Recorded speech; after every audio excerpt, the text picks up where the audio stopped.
walking in, it's just so, I don't know. It's a very unique vibe. It's not the Disney magic vibe. You can't really compare Universal and Disney, the feelings that you get. Disney, to me, I get a certain, I don't know, nostalgia or something that you get when you're heading into the park. You know what to expect. Maybe it's just the not knowing what to expect at all, but the vibe is just, I don't know. It's magical, but in an epic way. It's not the Disney feeling at all.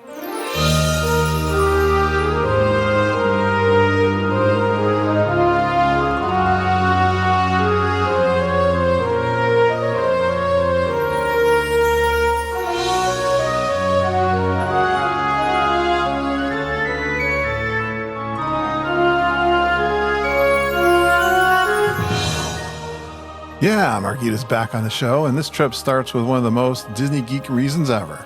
We've got airfare credits that are about to expire, so I guess we're going to Epic Universe and Disney World. Hey Disney Geeks, Curtis Stone here, host of the Geekin' on Walt Disney World podcast. This week, Wendy Fox sits down with my wife Margita to talk about our May trip that turned into a little bit of everything. We started over at Universal with a stay at the brand new Stella Nova Resort, spent our first full day exploring Epic Universe, and then came back home to Disney with a peaceful stay at Port Orleans Riverside in one of the newly refreshed royal rooms. And I love it when she's not afraid to say when Universal might be doing something Disney should be paying attention to. Now, if you're thinking about planning your next Disney vacation in some epic universe, my wife Margita, our good friend Auntie Judy are the Travel and Tiaras, your trusted Disney travel planners. Whether you're booking Walt Disney World, Disneyland, Disney Cruise Line, Universal, or beyond, they'll help you plan a smart, stress-free vacation from start to finish. Are you already booked? No problem. You can transfer your reservation to us and still get expert tips, strategy, and support. And it's a great way to support the show. Thank you so much for emailing the travelandtiers@gmail.com. Don't worry, that email is in our show notes that are produced every single week. Or you can reach out to us on Facebook Messenger. You know, right now there's great opportunities for upcoming travel, so it's a perfect time to start planning. And everyone who books or transfers through the Travel and Tiaras, thank you. We appreciate it more than you know. Excited to have Margita back on the show. This was a spontaneous trip sparked by exploring Southwest airfare credits, a first stay at Universal Stella Nova Resort, and what Margita thought of the new resort vibe, that first walk into Epic Universe, and the excitement of seeing a brand new theme park. Big reactions to Dark Universe, How to Train Your Dragon, Harry Potter's Ministry of Magic, and Celestial Park. Honest talk about Universal Express Pass and how different it feels from Disney Lightning Lanes. A beautiful stay at Port Orleans Riverside in the refreshed Riverfront Royal Rooms. Flower and Garden Festival topiaries, Magic Kingdom favorites, and finally getting back on Big Thunder. Margita's experience using weight magic to grab and modify Lightning Lane times, and a great Disneyverse Universal conversation. What Universal is doing really well and what Disney still does better. So let's walk from Stella Nova into Epic, dodge a little motion sickness, grab some flower and garden pictures, compare Disney and Universal like true theme park nerds, and geek out with Margita and Wendy.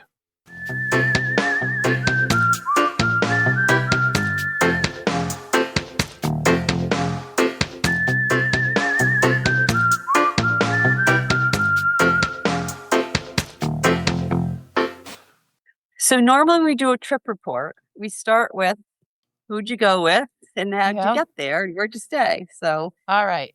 Tell me a little bit about how this trip came to be. Okay. Well, actually, it started last year. Do you remember when Southwest, right before they went to their seating, their new seating where you had assigned seats and everything? I must have bought tickets shortly after they changed their seating, where they also changed their policy with you can't just keep extending your ticket out if you can't, you change your trip or whatever. And what was it, about maybe February or March, I said to Kurt, I have got these tickets that are going to expire at the end of May. If we don't, I'm going to lose like almost $1,000 of airfare if we don't use these tickets. I think he used part of it, right? When you went with the boys, Kurt, in February. And then we still had some left over. He doesn't remember. But I said, well, let's go to Disney World. annual pass holders will get a AP rate, and we'll use up the airfare. Well, frankly, geeks have gone to Disney World with much less reasoning than that. I know. Well, I like to plan a long time ahead, kind of. This was So how very much time short. did you have to plan this trip? Probably, oh gosh, by the time I think I changed the dates 3 times. It was probably about a month ahead of time. So really short. So Because that's at one crunch time for point, you. at one point I said, oh, I just don't want to do it because it's not going to work out. I don't have enough time. Hey, you're just sipping your drink. I should have got my drink. I can wait. Oh, Oh, okay. I just noticed that. She's got a nice little cocktail. So you only had a month, but you So, decided to go anyway. Yep.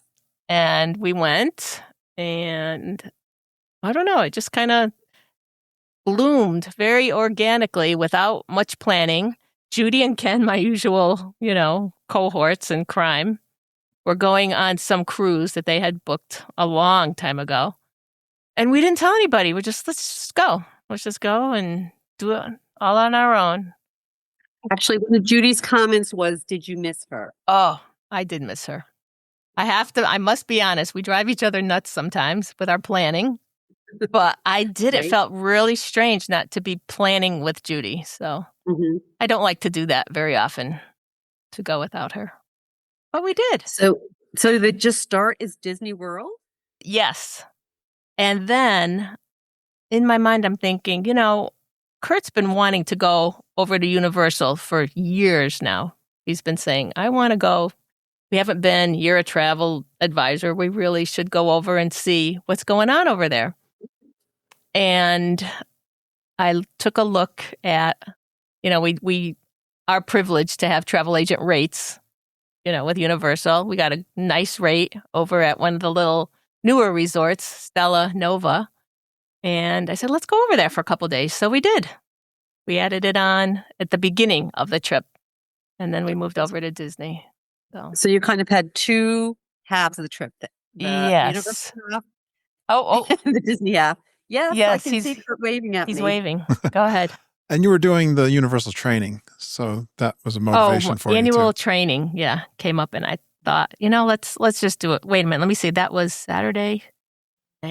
3 nights, 4 days. It was 3 nights and 4 days over there. So did Samantha and Deirdre's trip report that they just went and you booked it for him, did that help sway you or not really? Yeah, in a way, because I did book that trip with them. And talking to Deirdre after, she's like, you got to go. Stella Nova was nice. Epic was just epic. And I was looking at their pictures and, all the other stuff that they did. And I said, yeah, we got to go. And I hadn't been over to the other 2 parks since, I don't know, 10 years, Kurt, maybe? Maybe something. Yeah. It's been a while. 20 years. No.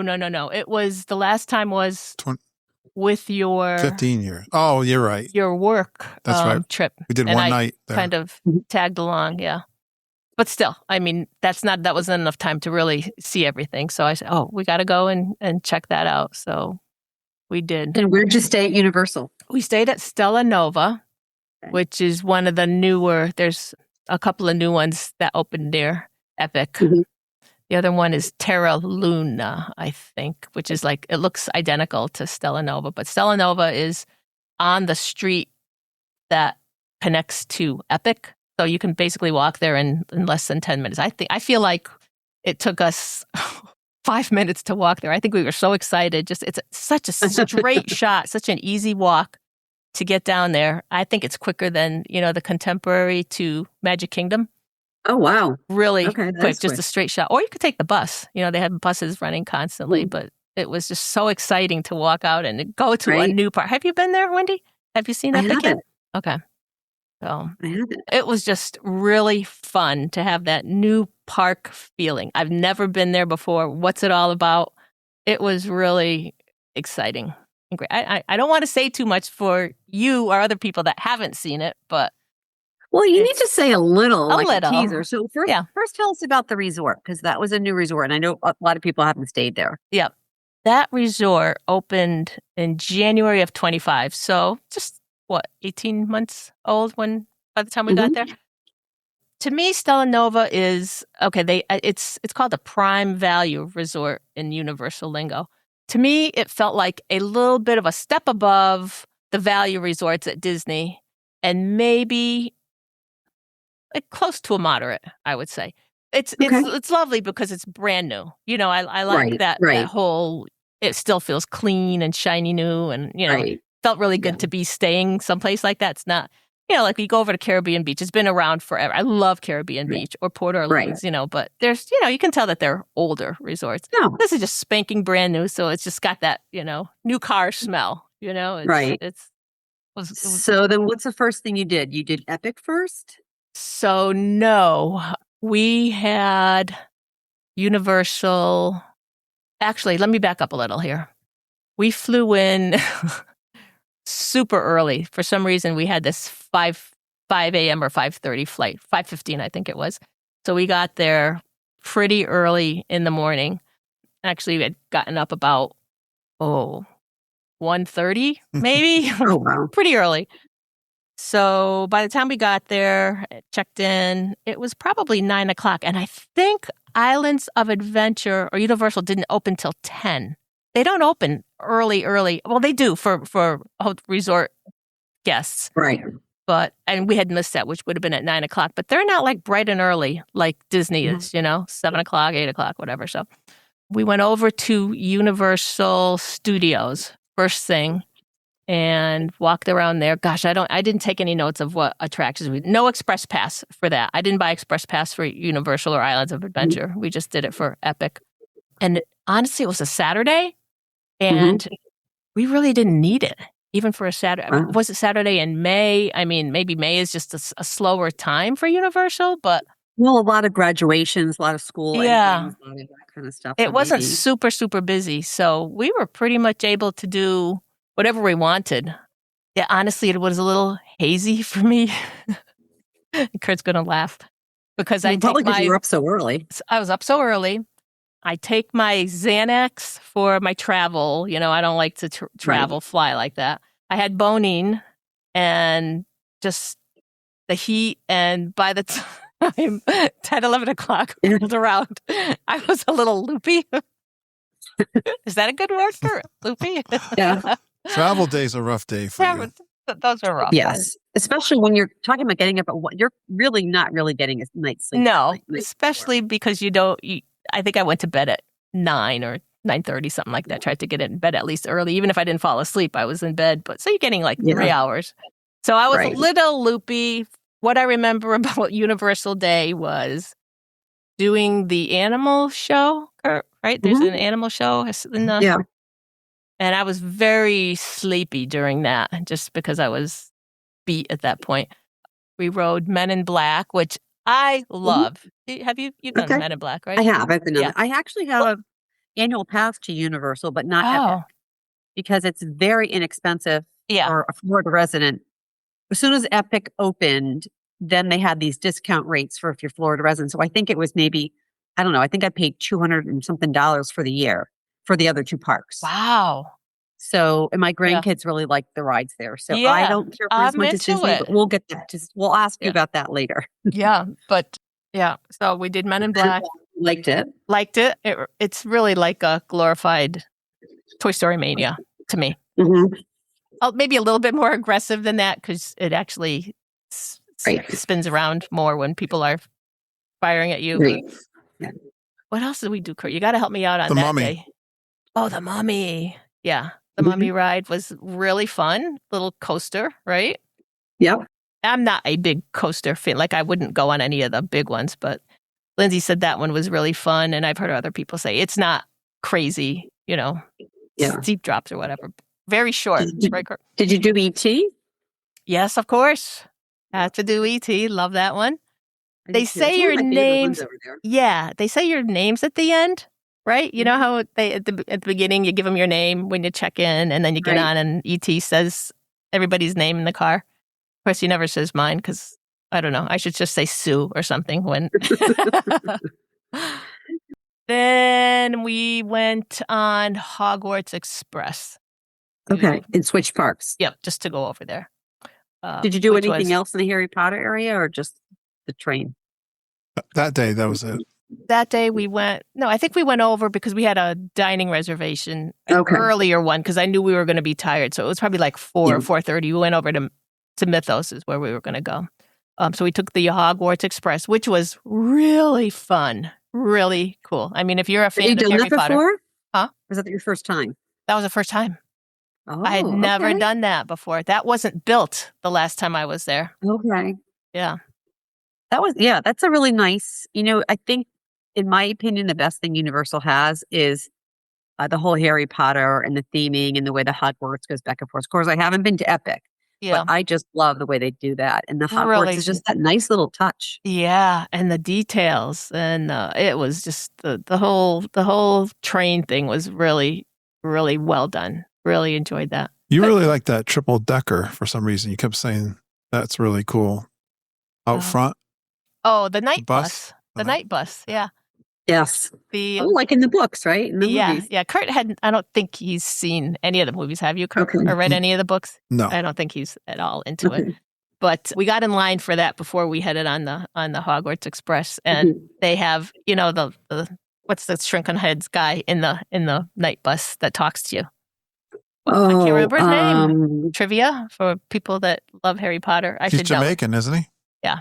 Got the Jamaican accent. Anyway, I knew you mean the night bus conductor talks to you through him, and he says, "Hello, Margita," in his Jamaican accent. Right. And it was really fun. Yeah. So I got a big kick out of that. I think Kurt kind of was like, because he doesn't know Harry Potter. Well, if you've read the books or seen it in the movies, I mean, then you, I think, are so impressed because all the little minutia details, in the park. Yeah. That's amazing. It's crazy. Yeah.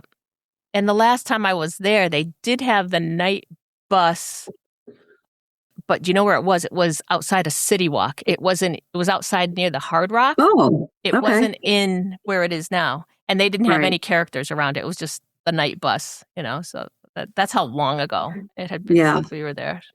But even though I don't know the movies or the books, very impressed with the land and the details. It's that you're, like you said, it's definitely the highlight of both those parks and the Hogwarts Express. Connecting them, I didn't know anything about the wall because the first day we were there, we walked by that area. You would never even know that. You're talking about on the platform 9 3/4. Yeah. I had when we went there with Rob 2 days later, I went, oh, I had no idea all this was back here because we had only rented the train. So that's what it's supposed to be. Like in the books, you're not supposed to be. Diagon obvious. Alley. He's talking about Diagon Alley. Okay. Yeah. Forgot about that. Yeah, we didn't do that the first day. We just got on the train and went over to do our dining reservation. The streets and the city and just the attractions are top notch. They really did it.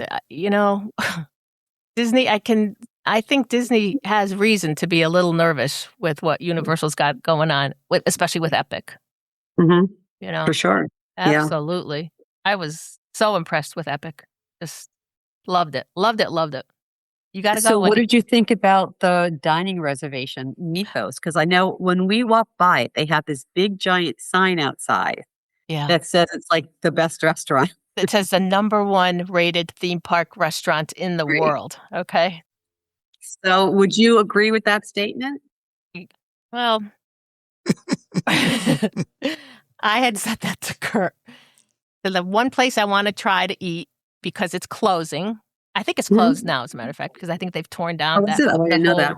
The whole area is kind of done now, I think, since we've been back. But I said, let's hit it before it's gone because it's supposed to be really, unique with the cave-like atmosphere and all that. So we got over there and it was fine. I mean, the atmosphere, the theming, super cool, underground, kind of the caves and the seating and just, very friendly service was good.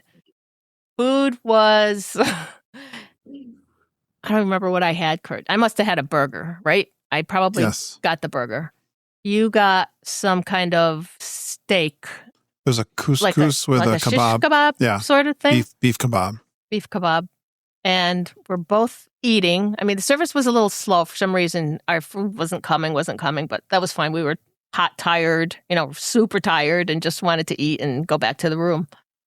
But it came out and we're eating because we were hungry and we're not saying much. And he kind of looks up at me and he goes, "Did you say this was supposed to be the best number one rated theme park restaurant?" Well, they said it too. Yeah.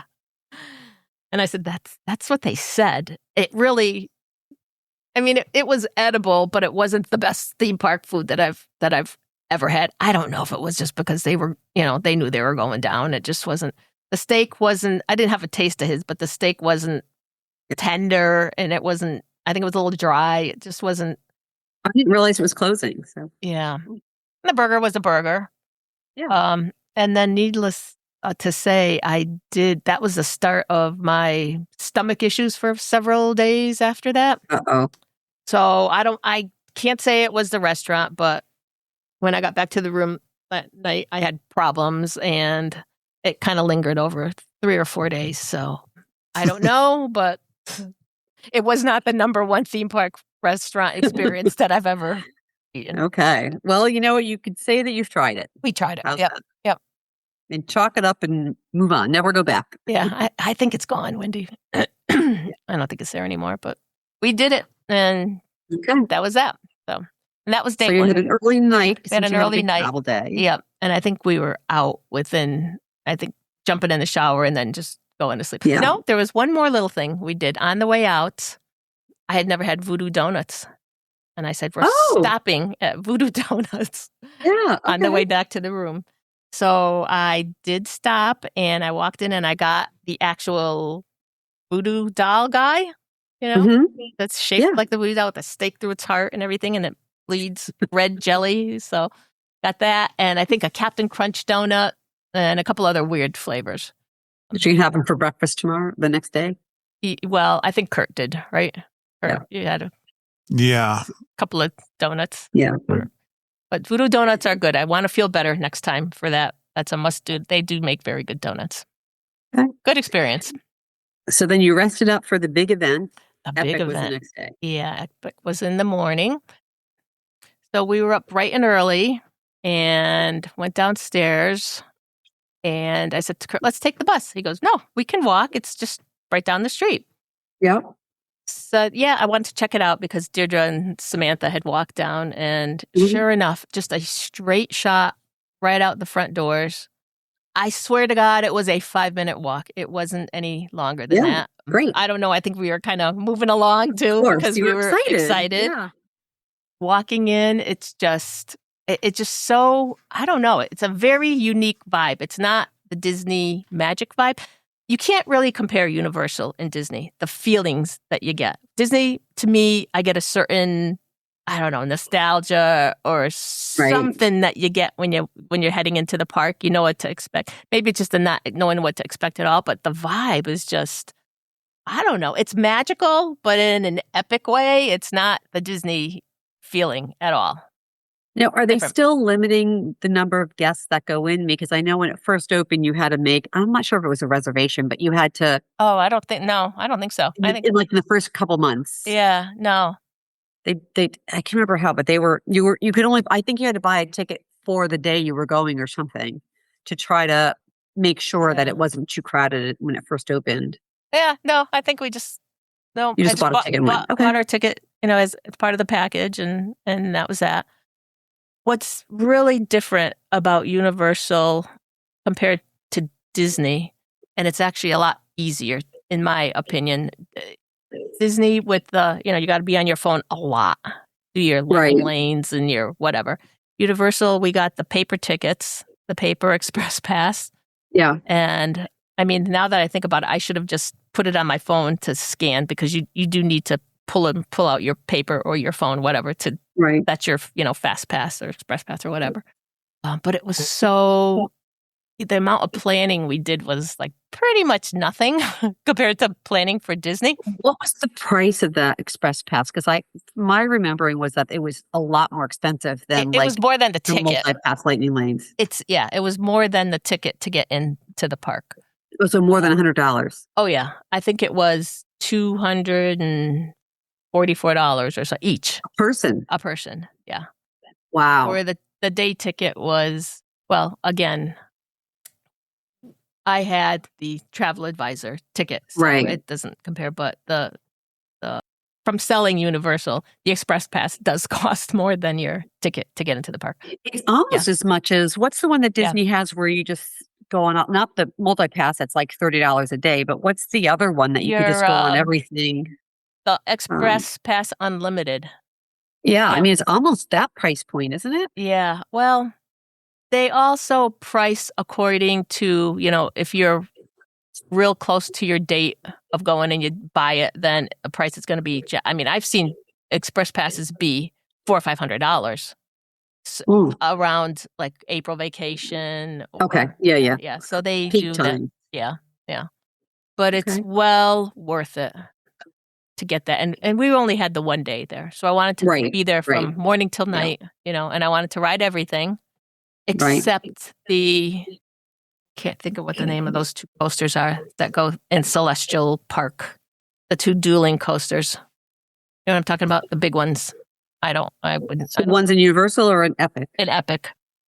I don't know what that is. Yeah, there's a coaster there that is two together, and they're kind of, I don't know. People would probably laugh at me, but I think they're extreme coasters.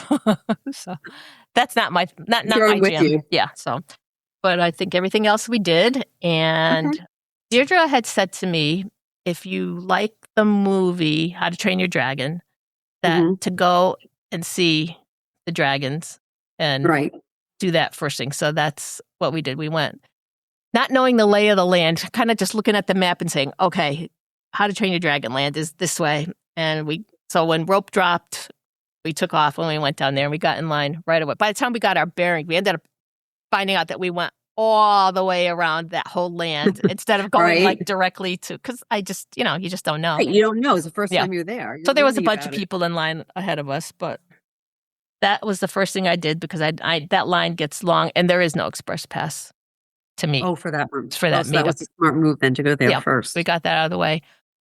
I think the coaster that I did there, what was it, Kurt? The Hiccups Winged Gliders was one of the funnest, most fun coasters ever. It does the Slinky Dog thing where it kind of backs up and launches you, but it does that twice. Right. And it's got like some steep bank. It's not one of these crazy big giant like Velociraptor or the Hulk. Right. I will never do those, but I thought it was. I've done those with my grandkids more than I want. They like to go on them again and again. It's like, oh my goodness. Gosh, I can't even believe you do them at all. How do you? Well, now 2 is my limit. Like if they want to go on a third time, I'm done. So you've done the I have done every ride in. Yes, multiple times in Universal, which is why I don't like going over there as much either. Yeah, no, you're a good Grammy, that's for sure, doing that. And you know what? When Johnny wants to go on it, you're going to go on it too. No, that will never happen. Not those. Those are so scary. Dude. Yeah. I think Well, you know, if my 7-year-old grandson goes on, what could I say? He goes on it, I got to go on it. Yeah, wow. Yeah. Well, I know. I won't do those, but yeah, so that was really fun. There was a show over there, too, with the dragon, where the dragon flies overhead, which was really cool. You needed a Express Pass for that. Yeah. I know Kurt was looking for a breakfast sandwich or to do something like that, and they said there's no breakfast places at all in that particular land. There wasn't really a lot of quick serve places in the land, but once you got into the hub of Epic, that seemed to be where all the food places were concentrated. So, so we did that land and we just moved on to whatever land was next. I think it was Frankenstein and, what's that land, Kurt? Dark Universe? Dark Universe, yeah. So a couple geeks had some Universal questions. Andy wanted to know what your favorite ride was of all the Universals. And also Kevin Curtis Allen wanted to know what your favorite ride is. Yep. So for Andy, I have to say probably my favorite Universal ride, like across all of those 3 parks, would be Spider-Man. Okay. Definitely. And then I think a close second is Hiccups Winged Gliders. That little coaster is just so much fun. Yep. Okay. Those 2. Yep. And Kevin Curtis Allen wanted to know if I got in trouble while we were on our trip. No, I did not Kevin. I did not get in trouble this trip, mainly because I had the tummy issues after coming home from Mythos restaurant. And it was I thought you were going to say mainly because Judy wasn't with you to spur you on. I think it's maybe Judy wasn't there. You think maybe that possibly? Yeah. But no, I didn't get in trouble for that. I had probably 4 days of just not wanting to eat or drink anything. So, yeah. And I think you touched on a little bit, but Kevin also wanted to know what you thought of the Harry Potter parts of Universal. I think Okay. I didn't do a whole lot in Universal and Islands of Adventure. I did go through the line of Hogwarts Castle. Okay. But I want to tell the story about Dark Universe first before. Okay. Because it kind of relates to the Hogwarts Castle ride. But anyway. So we go to Dark Universe and I'm telling Kurt, okay, we're going to do the ride where you go to see all the Universal monsters and whatever. So in the morning, I get him prepped with the boning because he's, I can't do these kind of rides. I'm going to be stuck on that. I think he took 2, right? You took 2? Yes. I just took my usual 1 just because I do one every day when I'm at Disney Universe, whatever. Yeah. I just have to because I get motion sick. So we go on the ride, which is, okay, it's the same kind of ride system that Hogwarts Castle has. The bench seat where you strap in and it's on the arm and the thing kind of flips you, frontwards, sideways, backwards. It could be back on your back or whatever. It's I don't know what the name of the system is called, but it's like you're on an arm. Right. You've done the Hogwarts Castle, right? Yes, how do you describe that thing? It's a motion. I don't know. Yeah, you're sitting in it, but it's kind of free. Like a free gliding in a way. Yeah, it moves along and at the same time, the arm is moving along and you're on the end of the arm. So it can tip you any which direction and it faces you towards the scenes. So I was like, fine, I got my boning. He's got his. He was really nervous about it, getting sick and not feeling blah, blah, blah. So we get on. It's going to be fine. It's going to be fine. The ride starts up and it's going along. It's fine. It's good. It's starting to move a little faster. You're seeing some monsters. You're seeing a couple of screens. And this is where I think I'm getting in trouble. Because something about video screens and being in a motion ride. I can even watch when someone's playing video games. Like when my kids were little and they used to play video games, I would not feel so good. Yeah. Well, it starts with me. And where, big time, I'm already not feeling good. Right. We're going on this thing and I'm trying to look over at Kurt because he's sitting in the little box. There's little dividers between you. Yes. And the way you're strapped in, I couldn't see him. And I'm thinking, if I'm feeling like this, as it's swirling around and going by the scenes. And the scenes were terrific. I mean, with the monsters, the animatronics in it and all, but it's swinging you past. Some of the scenes have screens in them. Some don't. The motions, the movement, the animatronics. At one point, it stopped for a second and the lights came up and it just something happened. And thank God, because I was like that close to where I thought if it had gone on another minute, I was really going to get sick right there. It stopped for a minute. Thanks. Yeah. I couldn't see him. And I'm thinking, he's done for the day. If I'm feeling like this, he's going to be done. Yeah. The lights go down. The ride finishes up just in the nick of time. We get off. I look at him. He's laughing, looks at me and goes, "That was fabulous. That was so cool. I loved it. It was great." And I am ready to I'm glad I did it, but I can never do it again. Maybe it was the 2 boning versus the 1 boning. Maybe, but take a second one. Well, yeah, it was. That's what I said. And I felt really good that the boning, it proved that the boning could get me through the rest of the day on those rides because I know they're more intense. Yeah. Well, Kayleen wants to know if you're going to make time for a trip to Universal every time you go to Orlando now. Oh, Kayleen, that's a definite yes. I am, for a while anyway. Epic is on my list, and we have a trip planned in September. A big trip. Judy's birthday. Yeah. I might try to sneak over if I can. I'm hoping you can, yeah. And we are going to Epic, so Epic for sure. And then we're going to pop into Universal for probably, half day each park after that. But yeah, definitely. So like 2 days at Universal. Yeah. And then say the rest of Disney. Yeah. I feel like if once you see Epic and understand It's not Disney, and it's not trying to be Disney. It's just so cool. It's so different. It's exciting. It's just different.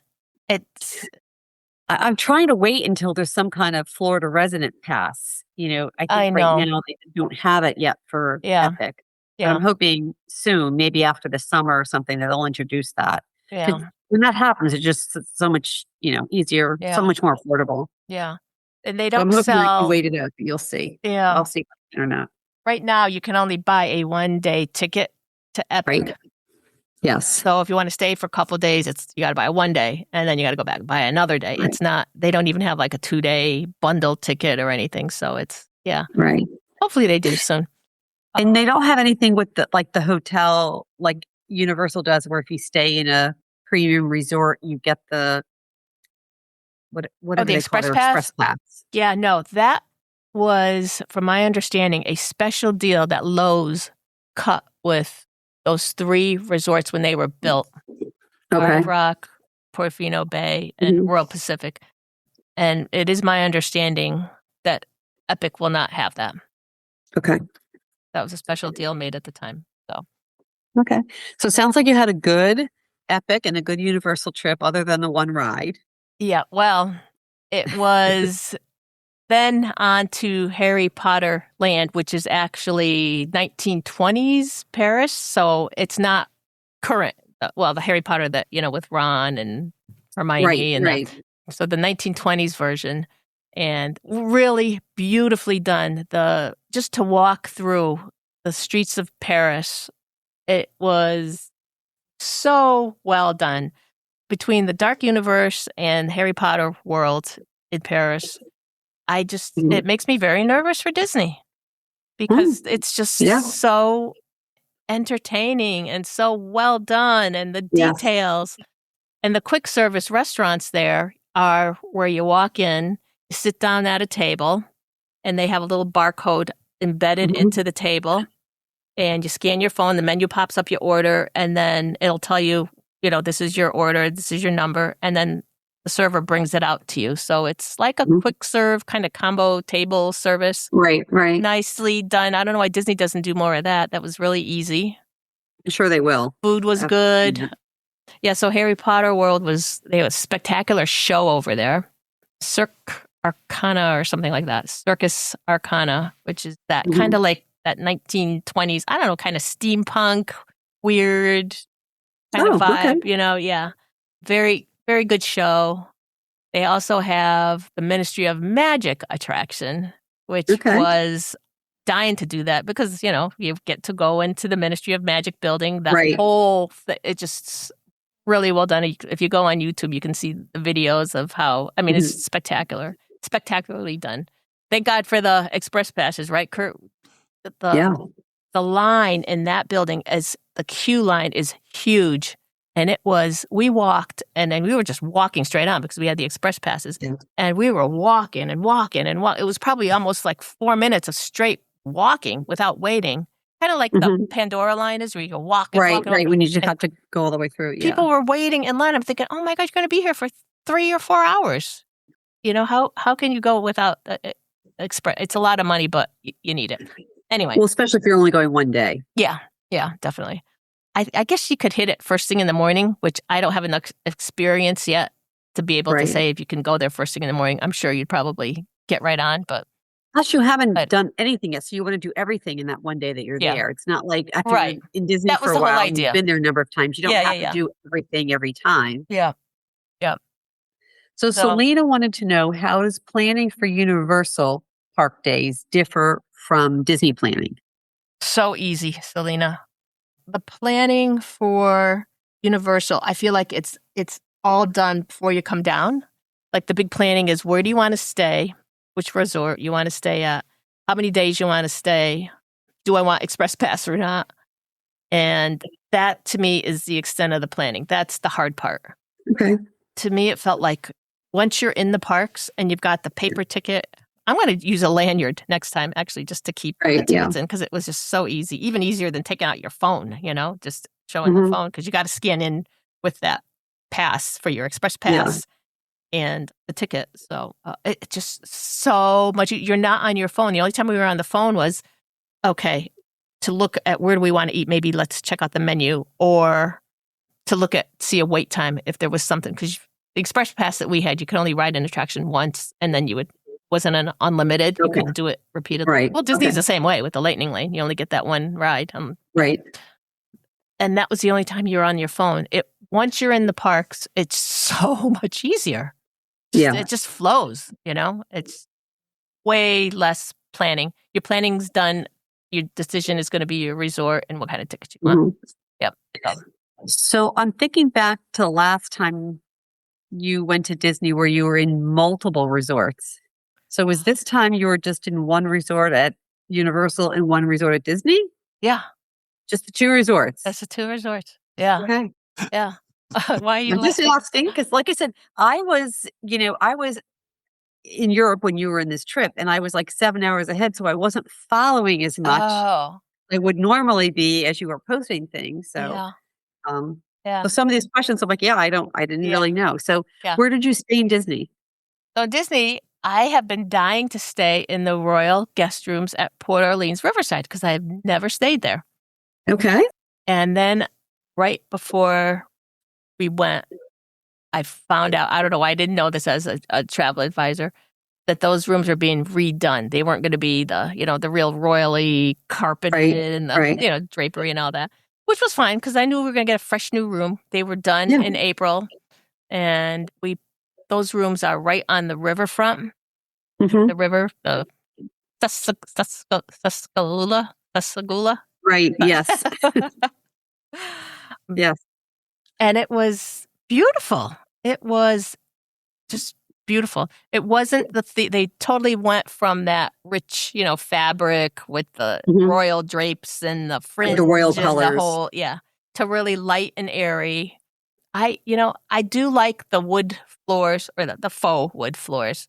I do like that, but like if you stay at the Grand Floridian, they do put a rug under the bed, or at the Contemporary, they put a rug. I like to have a little rug under my feet when I get up out of the bed in the middle of the night or in the morning. They don't have that, which I thought maybe they would have, but they didn't. But other than that, it was clean, fresh. The headboards had lights in them. They're like a storybook kind of scene where it was nighttime. It was like the bayou. You were on the bayou with Tiana and whatever, with the frogs and the lightning bugs. And then there was a daytime scene where it was sunny and bright. It was really adorable, really well done, really nice room, nice size. And so when you went from Universal to Port Orleans, did it feel like you were coming home, going to Disney? This felt different because I hadn't stayed there over at Port Orleans in years. I think the last time we stayed, let's see. My baby, Ben, who's now 30, he was maybe 7. So it's been a while since I stayed over at Riverside. So it felt like another new adventure. It felt kind of like going to Universal, to Epic, something new. And the room was new, and staying on the riverfront was really nice. Beautiful walk up to the main lobby in the food court. Just a really nice walk. And they always had the horses and the carriage ride going up and down because you're right on the river. The boats going back and forth. So I think it connects to French Quarter, and then it goes on down through Old Key West and Saratoga. No, not Saratoga Springs, does it? No. I think it's just Old Key West, right? Yeah. It got that same river, right? Yeah. All the way through. So it just was a beautiful, peaceful, calm, just a lovely resort to stay at. I would love to stay over in that mansion section again, too. I mean, I think the royal rooms are facing the river, but there must be other rooms that I think there's just that one building that has the royal room. But it was beautiful. Absolutely beautiful. And then how much time did you have at Disney? So let's see, we got there Tuesday night, Wednesday night, Thursday night, Friday night, and Saturday. So 5 nights, 6 days. Actually, you had a good time at Disney still. Yeah. A good amount of time. Yeah. For Disney, we did not do Animal Kingdom at all this trip. Okay. We wanted to do a lot of Epcot. and Magic Kingdom. Because it was Now, the did flower Magic and garden. Kingdom, you know, that's your happy place. Was that Yep. where you really wanted to go most, or you wanted to go everywhere? I really liked the Flower and Garden Festival. Oh, right. Yep. Yes. And I just remember from years past how, fun that is with the different foods. The topiaries and everything. Topiaries. I have never seen so many topiaries, Wendy. I took pictures of, I think, every single topiary in the park. I just love them. I mean, they had everybody in the topiaries. Kurt, there's another one. Let's stop. We got to get a picture. Yeah, I took a ton of pictures of all the flowers. And I don't think we did too many booths, did we, Kurt? I feel like, I know I didn't because my stomach was still in trouble. So from the darn restaurant, huh? Yeah, well, it's not probably really fair to say it was, but just kind of coincidental that we ate there. Right. Yeah. I don't think you had anything. No. I had a few things. I had the seafood boil. I had steak tips in Canada. We had that fish fillet sandwich, sliders. That was about it. Yeah, I don't feel we went heavy on the food for the booths, but we just want to spend a lot of time at Epcot and Magic Kingdom. And we did one day at Hollywood Studios and just knocked Animal Kingdom off of the list this trip. Now, speaking of food, Andy wants to know, did you eat anything at either park, or I think he means Universal or Disney, that really stood out? Andy, honestly, no, because I did have a lot of restaurants, Monday, Tuesday, Wednesday, Thursday, Friday. I had something for every night because of the AP, the AP thing for the summer. Right, 40% off. 40% off and 20% off certain restaurants. And it was hot. I wasn't feeling well. I said to Kurt, do you mind if I every place that I couldn't even tell you, every place that I had booked, we canceled it. Ohana, I had been wanting to do Ohana for the last probably 5 years that we've been down there. And I said, this time I'm doing it. We're going to do it this time. I ended up canceling it because I just didn't feel like eating. Well, if you're not feeling great, that's not a good restaurant to go to. So I understand that for sure. Crystal Palace, we did. Okay, that was our first night over at Disney when we moved from Universal. And it wasn't good for me because I didn't eat. I mean, I felt kind of terrible going in there. And basically it was like, here, I'm paying for this, but I'm not going to eat anything except soda. Right. I'm going to just 7-Up. It was good as usual for Kurt, right? I mean, it was typical, Crystal Palaces. I like Crystal Palace buffet. Now, when you go, do you typically go there for lunch or for dinner at Crystal Palace? Because one of the times, I think it was last year one time, it was Sam and I and Selena and Jackie, and they made a very late breakfast reservation. So you got like the late breakfast, but then they started putting in lunch. So you kind of got late breakfast and early lunch. Yeah. And that was like enough food for a long time. I mean, that was a lot of food. Yeah. I love that idea. I've never been able to. Yeah. I've never been able to hit any restaurant where they're doing the changeover like that. Right. I have to try to do that sometime. We went for dinner, but for dinner. I'd like to do that. I'd like to try that and get that, combination where you can. Yeah, but hit both I think that's an easy one to do it at because I don't think there's a gap between when they stop serving breakfast and start serving lunch. They don't close down or anything. It just right to the other. Yeah, and that was good, huh? That was really good. Yeah. Yes. I'll have to keep that in mind. We kept the 9 Dragons dining package on. Oh, that was different because you wanted to go see the Spinners show. You know how they do the concert series? Yes. So he had definitely asked, I want to get in and I would get a good seat. So book a package. And the only place that I could get was 9 Dragons. 9 Dragons. Which was good for me because they had rice. That's always good for when you're not feeling good. Oh, even that one, we had Beer Garden booked, but we were like, okay, we can't do Beer Garden. No. Yeah. No. 9 Dragons probably a safer option. They have such a limited menu, though. That's the only thing I don't like as much about 9 Dragons. Yeah. But like you said, it served your purpose. Served it right, yeah. You really just wanted to get the tickets. And basically, it feels like you go there and you get the same Chinese food that you get at home, except it's in Disney. You always get the same dish. I know Kurt likes what he likes, and he gets the same one, right? That's okay. So Noreen was asking, where did you stay at each park? But I think she meant Disney and Universal, which you talked about, but she said, did you like one hotel better than the other? Did you like Port Orleans better than the Stella Universal Nova? Hotel? Great question. I really enjoyed the Stella Nova. It was more high-techy. You know what I mean? They kind of are, they're new. It's new. Right. Yeah. Yes. Port Orleans room was nice. They did have more outlets and stuff, which is important for all your charging stuff because they just redid the room. They redid the bathroom, which was really nice.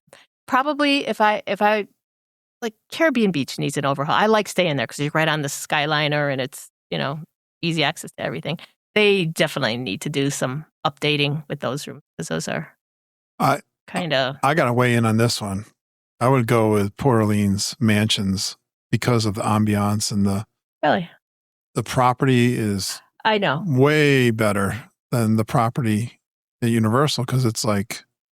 Yeah. Universal, obviously, it's older and established and more mature. That's it, exactly, Wendy. When you go to Stella, I mean, it feels like the whole area, the sidewalks look brand new. There's just shrubs just starting to grow. Nothing's growing in. There's no trees and there's no foliage yet, so it feels bare, kind of. But I have to say, there's no comparison to landscaping. No, none at all. But the feeling of, I don't know, relaxation or something about Port Orleans Riverside, being on that riverfront. And he was out a lot more than he would get up super early. And I think he liked the fact that they opened their food court early, didn't they? A little bit earlier than normal? A lot of places don't get their coffee started. Like before 7. Yeah. And he's up and out. They were pretty good with that. And you could walk to French Quarter, too. That's the other nice thing about the mansions on the end. Where French Quarter is too. So it was same distance. Couple of other little questions. Andy wants to know, did you see any geeks on this trip? Yes. And he was one of them. I'm sure that's why he asked. He shocked me. So shocking. We're on a bus. We were coming back from the park and Port Orleans is like any of the big moderate resorts where you go around, to all the 4 stops, I think. Yeah. All the different bus stops. And Kurt and I bus was full, so we kind of had to sit separate from each other. And here comes this guy getting on the bus, and he's walking right towards Kurt. And I'm going, what's this guy doing? And you know how when you're looking at, you kind of know, but you can't place him because it was the last place you expect to see someone that you know. To be Andy. And I went, oh my God, that's Andy. So you walked right into him. So that was interesting. He was the only one. Okay. No. Who? Karen and Scott. Well, yeah. That was different. That we planned to see them. So that was that was kind of a last minute. Scott reached out to me last minute. That was a plan. But no, Andy was total surprise. I'm talking about totally beans. Oh, you had one other. Right. You forgot another one. Oh, who? Rob Madeary. Oh, Rob. Yeah. Love you, Rob. Yeah. He was over at Universal. Nice. So Kevin Curtis Allen wants to know, would you do a solo trip to Walt Disney World and ditch Curtis so you can maximize your time in the park? Oh, honestly, I would not do a solo trip to Disney World without Curtis. I just wouldn't do it. Kevin, she doesn't have to because she gets to do whatever she wants to do. I was just going to say, when I go with him, we do whatever we want. Yeah, that's true. Yep. Okay, well, there's a part B to this question, which you probably didn't know because it wasn't anywhere on Facebook. Okay. But does this mean now you're open to do a girls' trip? Sometimes like a lot of girls will go down and they'll get a big 2-bedroom and stay there and do like a girls' few days. Does this mean you're open to a girls' trip? Maybe so. Okay. Yeah. All right, you heard it here first. Just saying. This could happen. Breaking news. Right? Shocking. Kurt does his boys' What am I going to trip. do? Then you have to take care of the animals. With the guys sometimes. Right. This is true, Wendy. Yep. This is a possibility. I went with Lindsay. And Amanda Filipponi also wants to know, when you were in the park, what was the first thing that made you think of Johnny? Oh, where do I begin? Everything. I mean, you get on the monorail. Oh, Johnny would love this monorail. You walk in Magic Kingdom and right away, a character or I don't know. my first thing in the Magic Kingdom was always try to get Peter Pan if I don't have it on Lightning Lane. Try to grab that. He would love that. Everything is, it's through his eyes. I would love to see him do this, do that.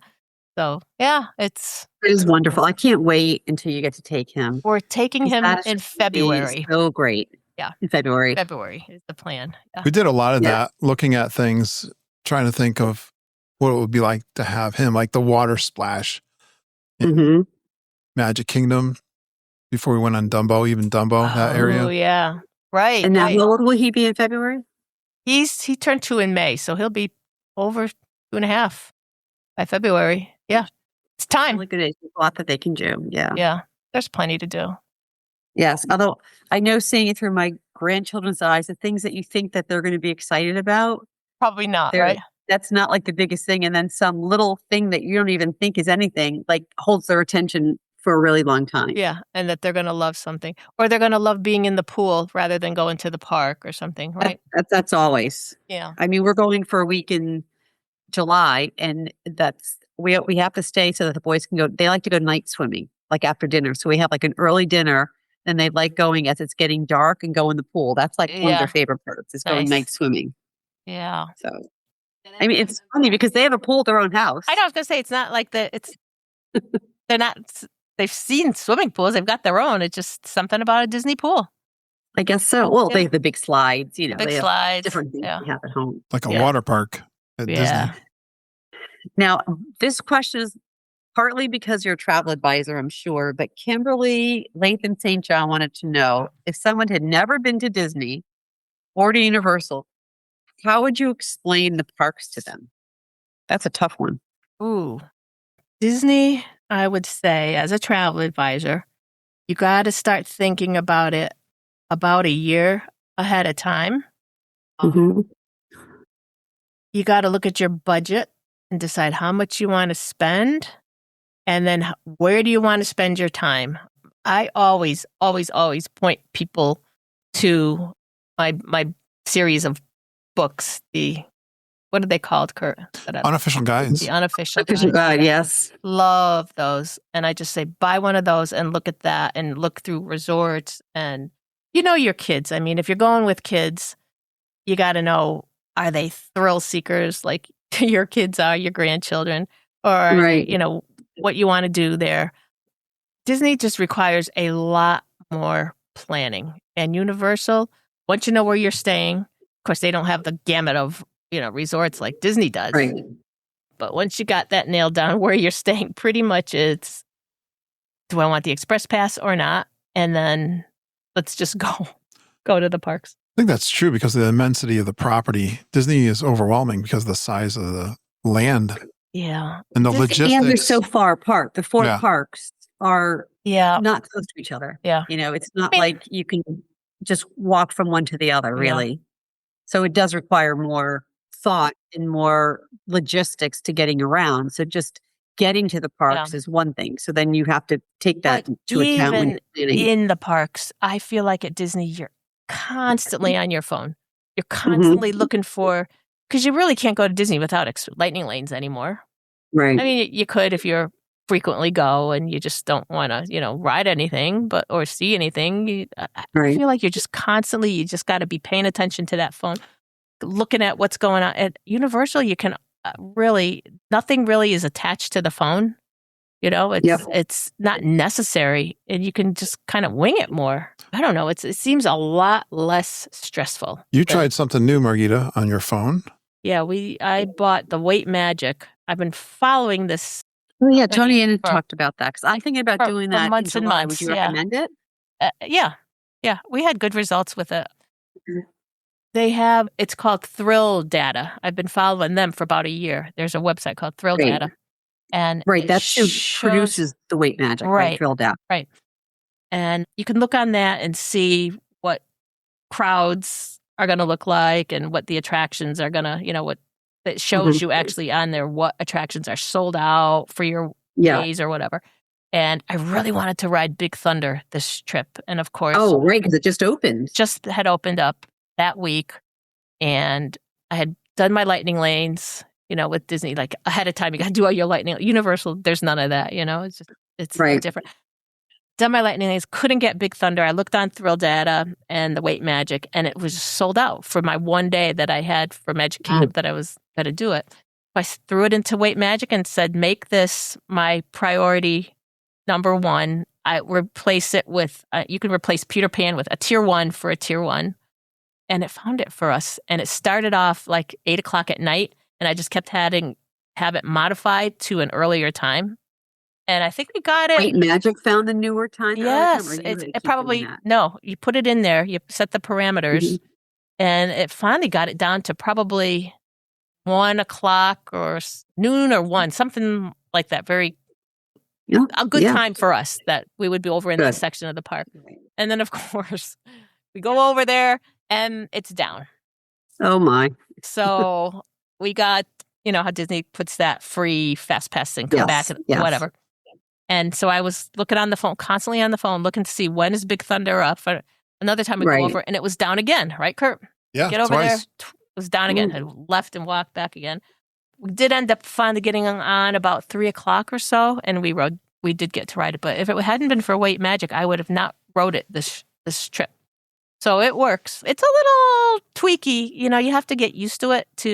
It's not an app, but you can put the website, do a shortcut, and put it on your screen so it looks like an app. You can get into it real quick, and it really worked for that, you know? Because I tried Standby Skipper, and I was actually disappointed with that. Like, one of the things I wanted to Standby Skipper to get for me was Remy that I didn't get because we were only going for a couple days and didn't get it. Never got it. Yeah. So it's interesting you said you were able to get like a ride that you weren't able to get. That was sold out. Yeah. With Wait Magic. Yeah. I never tried the Skipper, so I don't know. But Wait Magic did pretty good for me, and it changed times for me. And if I wanted to push one out, it would push it out. It was good, yeah. So I'll use that again in September. So what does Universal do better than Disney, and what does Disney do better than Universal? You just got to compare them both, right? Yeah, it's Universal is so stress-free, honestly. Once you get over the shell shock of the price for express passes. Right. So you think their express pass is better than Disney's lightning lanes? Yeah, absolutely, because you can go whenever you want. There's no time on it. You know, it doesn't. You don't have to be back at between 1:10 and 2:10 or whatever. You just go when you go. It just feels so cumbersome with being on the phone all the time. And I don't know why Disney thinks that's a good thing, but I think they're going to do even more of that, really, because they're talking about doing the all-in-one super app. Have you heard about that? Remember that last month? No. Super app. We combined it with cruise line, with park reservations, with Lightning Lane, with Disney Plus, all in one app. Oh, okay. So does Disney do anything better than Universal? Oh, yeah. Disney, I mean, I don't want to sound negative on Disney because I do, addicted to Disney and I love going to Disney. The Disney magic is still there if you have to learn. I don't say you have to learn how to get to the magic, but you have to be trained almost, right?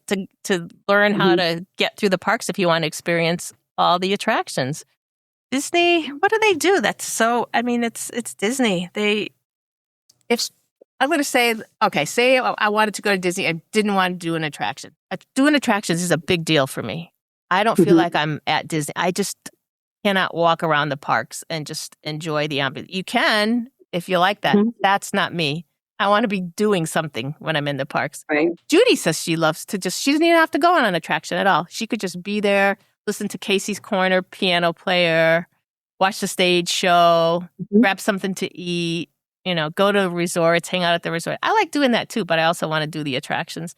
I don't know, Disney they're more immersive in their resorts, keeping you connected to the parks, keeping you kind of captive more, whereas Universal. In the bubble, in the Disney bubble. In the bubble, yeah. I don't get that feeling in Universal, it's... You like the dark rides of Disney. Yes, I do. I like the dark rides, period, yeah. That's some of your favorite rides. They don't have that at Universal. No, it's a lot of, you're right, it's a lot of... thrill rides. Yeah, more thrill. Oh, just to go back to, I wanted to connect that little story about Hogwarts Castle. Oh, yes. With, it's the same ride mechanism as Dark Universe for the monsters. So I just walked through the queue with Kurt and Rob. And Kurt said, I can do this because I had no problem with it at Dark Universe. And as we were getting closer to the boarding area, I asked a cast member, they're not called cast members, they're called whatever. I don't know what they are, yeah. And I said, hey, listen, I got sick on the Universal, the Dark Universe Monsters ride that's like this. Is this lesser of a feeling or more? She looks at me, she goes, don't do it. This one's worse than the monsters. Wow. She goes, I don't even ride this one. So she let me out the chicken exit and they went on. So, Kurt, is it worse than the monsters or is it about the same? Because the cast member told me, no, she won't even do it here. For what you're describing, they're both bad for motion sickness. The thing I didn't like about Universal, every sign said that this ride, don't ride if you have motion sickness, but the intensity is different on every ride. Right. Yeah. There was no fair warning, I don't think, in their signage. I think their coasters overall are a little more intense than probably something you'd find at Disney. For sure. Like Hiccup's gliders. It's to me very comparable to Slinky Dog, right? Maybe just a little bit longer because it's got 2 of those launches, but very comparable. But yeah, they're kind of amped up a little bit. We did the Gringotts in Harry Potter World too. That Gringotts ride, that's one of my favorites. That was really a lot of fun. Yep. Yeah. And it had screens. I did not get sick on that one. Didn't make me feel sick at all. Maybe it's just smoother. I don't know. I feel like Gringotts, you kind of got tossed around a little bit in the cart, right? The mine cart or whatever. I don't know. I that one didn't get me. So one last thing in the comparison, I know for me, this is a big deal, is the cast members at Disney and the people that work at Universal. What do you feel like they're comparable, not comparable? It's so interesting that you said that. I didn't even really notice the cast members. The Disney cast members stand out, like to be helpful. And at Universal, you don't even really feel like they're there, right? I mean, they weren't. You're right.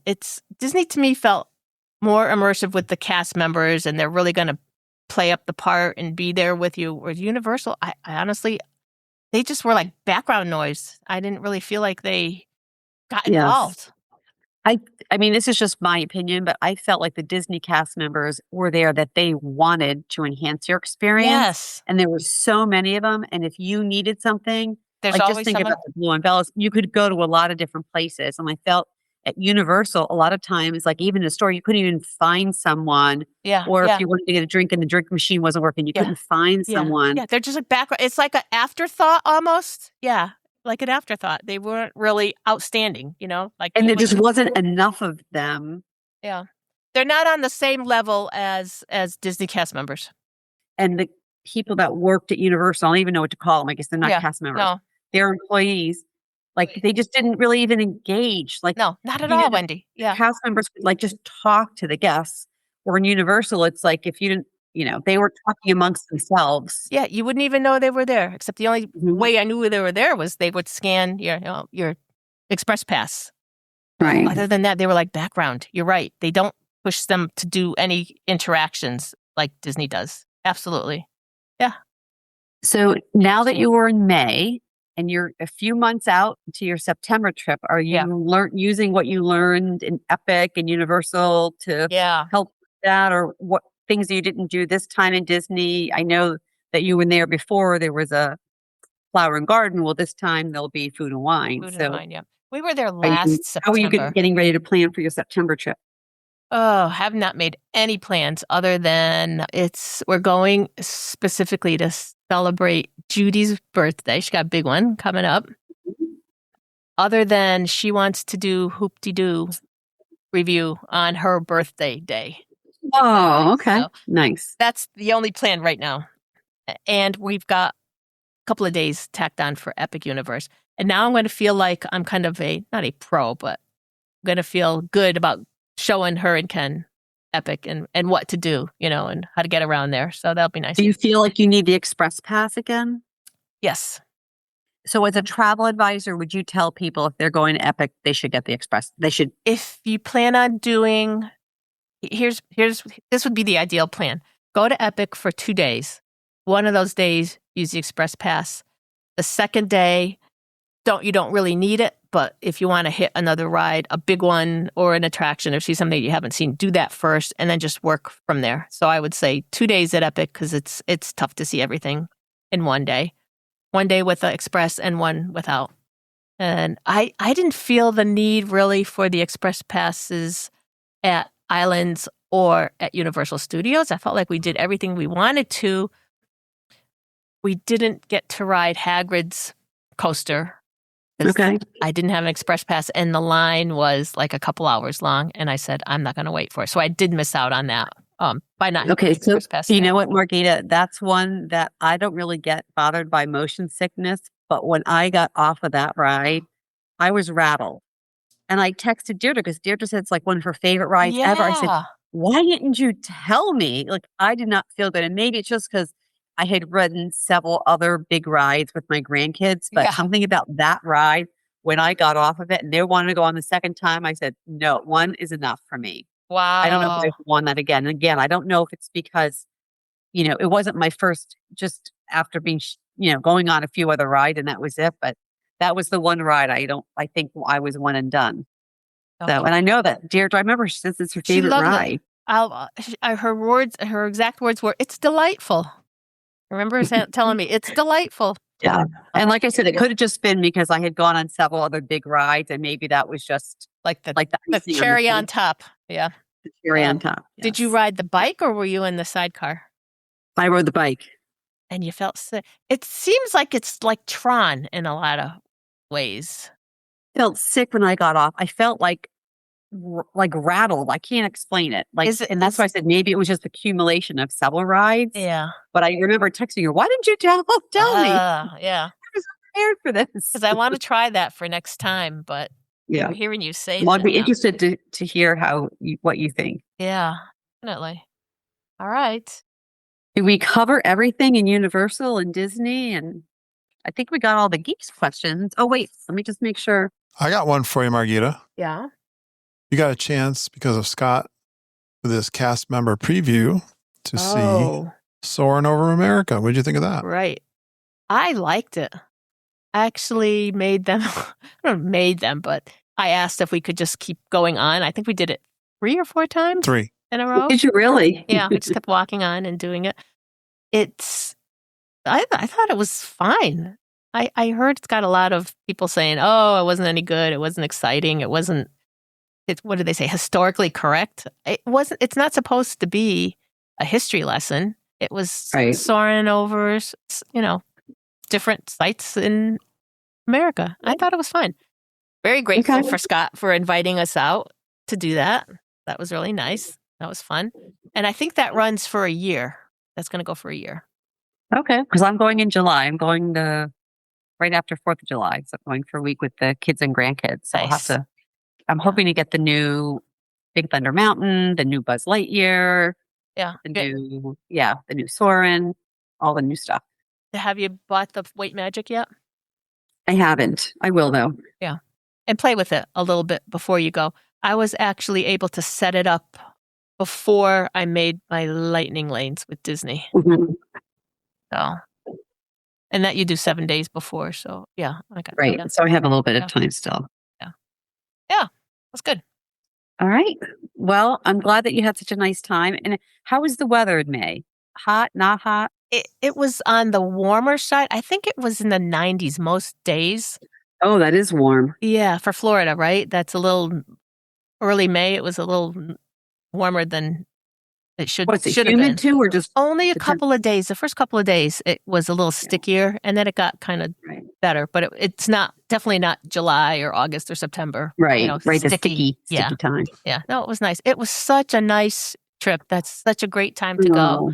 And we missed seeing our friends and seeing everybody that we normally bump into down there. But then again, it was kind of neat just to do what do you want to do? We knew we weren't going to go to Animal Kingdom. Just scratched it off the trip. This not that I don't like I do like it, but I don't know. I wanted you can to only fit so many things in. Yeah, I wanted to do a couple extra Epcot things and, Magic Kingdom, and that's how it worked out. Wendy, ask the Fox family traditional question. Are we ready for that? I don't know. I thought you were. Okay. So in our family, Margita, we have a tradition that at the end of every trip, no matter how small or how large it is, we always have to ask each other, like around our last meal usually, what their favorite part of the trip was. And it doesn't have to be something big. It could just be a very small moment, something you're going to think about that's going to impact you after you go. Do you have a moment that you can think back to saying, when I think back about that trip, I'm going to remember? Yeah, I think the excitement of Epic opening was my moment. So like that walk from the hotel to that excitement of going that morning and being waiting in line, waiting for it to open, just that newness, that just what to expect. You can read about it, you can get prepped for it, but until you're actually there, that was a really nice moment. I think we were saying, wow, every time we walked into those portals too. Yeah. I agree with that. The opening was fun, but just seeing the very first one and thinking, Celestial Park is the center of Epic, and it's just so pretty. And they actually had drained the water feature in the center of the park for when we were there. I don't know why, but it's just, with the water going, I can't even imagine how much more beautiful it would be. Water adds so much to an experience, and why did they take out that fountain in Epcot, the big dancing fountain? They removed the rivers of America. There's something about water features, and Disney's taking them out, and Epic's putting them in. And I just saw online that they just are debuting, I think, like right around 4th of July or right after 4th of July, a new nighttime spectacular at Epic and Celestial Park with the water fountains and fireworks and music. So hopefully we'll see that in September. Wow. But that's probably why the park was drained, Kurt. You know that? When we getting were ready for that. Yeah. But we did like the fountain there too. Yeah, we did comment that, remember, Epcot had big plans that they scratched, and we didn't get a lot that they promised. And then Epic was built. Yeah. So that's what we walked away we kept saying, why can't Disney do this as well? As Epic is not a super huge park either. It seems like, it's going to be really, once you get in there, it's got the little lands, the same theme of Disney with the hub being Celestial Park and then the little lands around it. Right. But I feel like go to Epic. Go check it out. It's really something else. Okay. Epic is epic. Epic is epic. Yep. 100%. All right. That sounds good. So good talking to you, Wendy. I miss you. Margita, I miss you guys too. And I'm glad that you had a great trip. It was really nice. And hopefully we see you in September. I'm going to plan it. We're going to be there like mid-September for like 4 days, but you're going to be there more towards the end, right? I think I'll come checking in on the 19th. Yeah. So I'll make sure I come back at least for a day. Yeah. Because you just got to zip up there. Yeah. Yeah. You're only an hour and a half, right? 2 hours. Okay. 2 hours. Yeah. You do 2 hours for us, right? Yeah. Okay. But that's okay. I can do that. Okay. So. All right. Thanks, Kurt, Wendy. was that what you were expecting? Yes, and I'll be talking to you soon because I want to hear about your Disneyland trip. Yes, I do too, think Wendy. It'd be good to do a couple different people, like a Disneyland versus Disney World. But I mean, I would do the Disneyland. It's just, of course, now it was in April, so it's not quite as fresh in my mind. But, you went in April. Was April a good time to go? Back in July, because Samantha and I talked about that. But I think we're going to do Disney World instead. Yeah. I want to go to Disneyland. Deirdre she asked me, and she said, let me know when you guys want to go, because she wants to tag along. She doesn't want to go. Oh, yeah. Yeah. I want to watch you on some of the rides. Yeah. Like some of the rides, you are just like the Haunted Mansion there, because, I know how much you love it. Yeah. There's just certain rides, and there's more dark rides there. More? Well, because they have Mr. Toad's Wild Ride. They have the Pinocchio. I mean, I don't know. They have just some rides that they don't have in Disney. Talk her into it, Wendy. I know. Although I have to tell you, Kurt, that we did the Matterhorn. John and I did it, and he could barely get his legs in there. And it was such an older ride, and it was so small. Yeah. We got off it at the end. It was like getting out of a clown car. Yeah.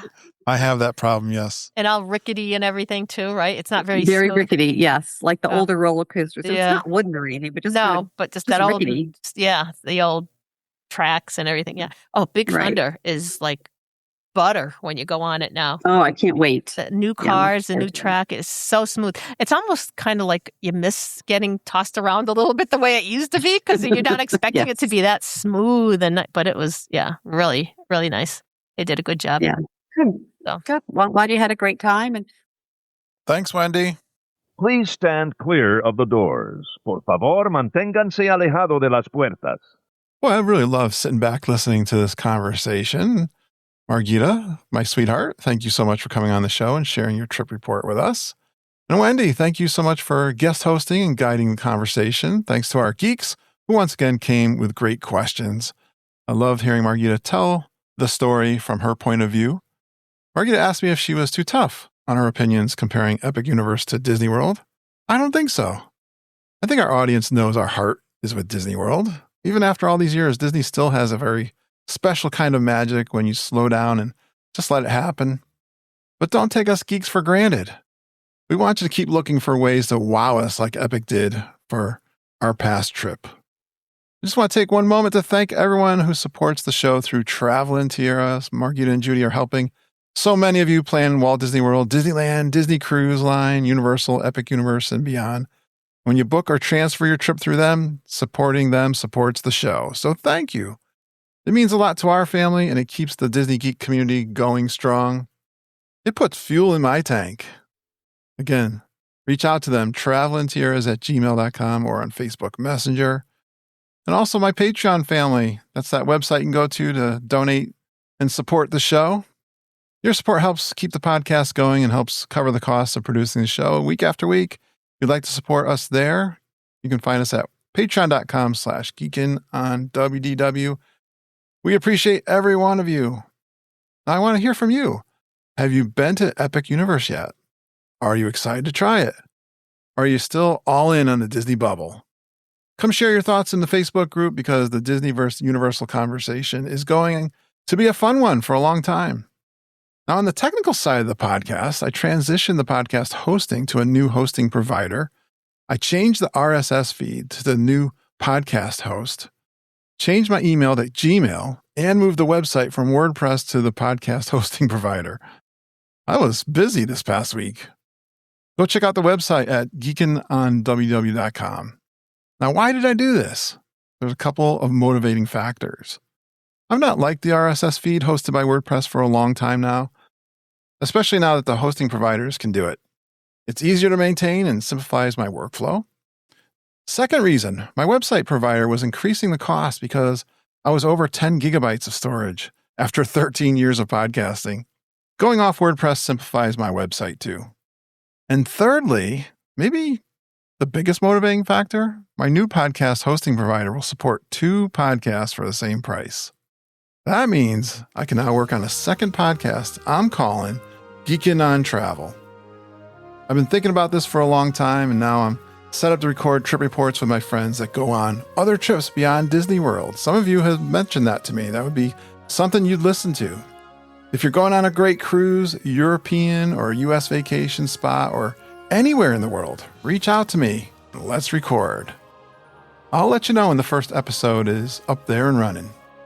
Now, if you've got a Disney trip report, cruise story, Universal Adventure, or just a Disney Geek memory, I'd love to have you come on the show.